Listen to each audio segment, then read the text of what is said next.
Today we're test driving the all-new Lexus TX500 Hybrid, and we're going to do a fuel economy test to see how well it performs. As you can see right now, we have a full tank of fuel, and on this full tank our fuel range is estimated to be 519 kilometers before we run completely out of fuel. You'll also notice we have our trip meter currently on the screen and it reads 0. We're going to be driving this over the week and see how many kilometers we complete, and after that, we'll head to the gas station to see how much it costs to fill up, so stay tuned.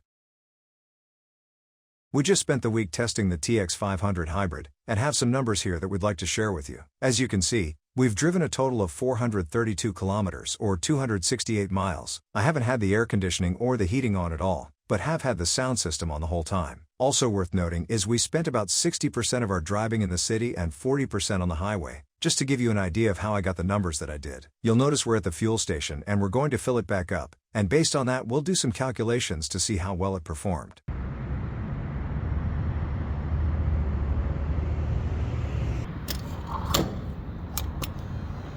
As you can see, we spent $61 to fill up 31 liters of fuel at a fuel cost of $1.98 per liter. In Detroit, at a fuel cost of $3.50 per gallon, this works out to $28.35 US for 8.1 gallons of fuel.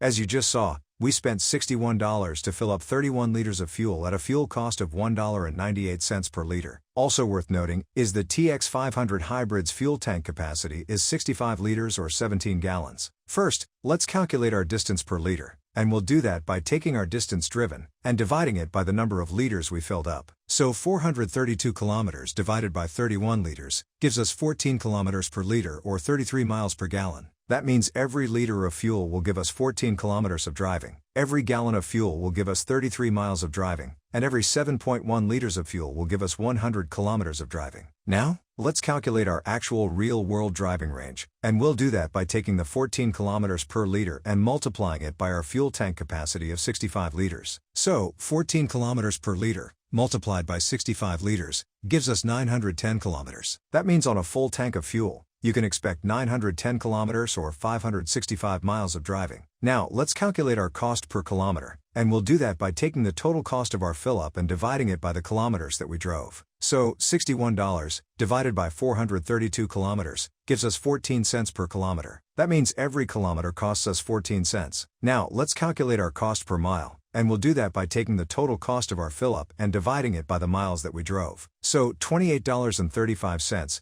divided by 268 miles gives us 10.5 cents per mile. That means every mile costs us 10.5 cents. Finally, let's calculate our cost of a full tank. First, let's do it for Toronto, Canada, where the fuel price is $1.98 per liter. So $1.98 per liter, multiplied by 65 liters, gives us $128.70 Canadian. That means a full tank of fuel, if you were to fill up in Toronto, Canada, would cost you $128.70. Now let's cross the border into Detroit, USA, where the fuel price is $3.50 per gallon. So $3.50 per gallon, multiplied by 17 gallons, gives us $59.50 US. That means a full tank of fuel, if you were to fill up in Detroit, USA, would cost you $59.50. If you enjoyed this video, be sure to check out our channel for more great fuel economy content. If you're looking for real-world fuel economy figures for other mid-size SUVs, we have fuel economy reviews on the Toyota Grand Highlander, BMW X5, Honda Pilot, and Acura MDX. You can watch those videos on our YouTube channel.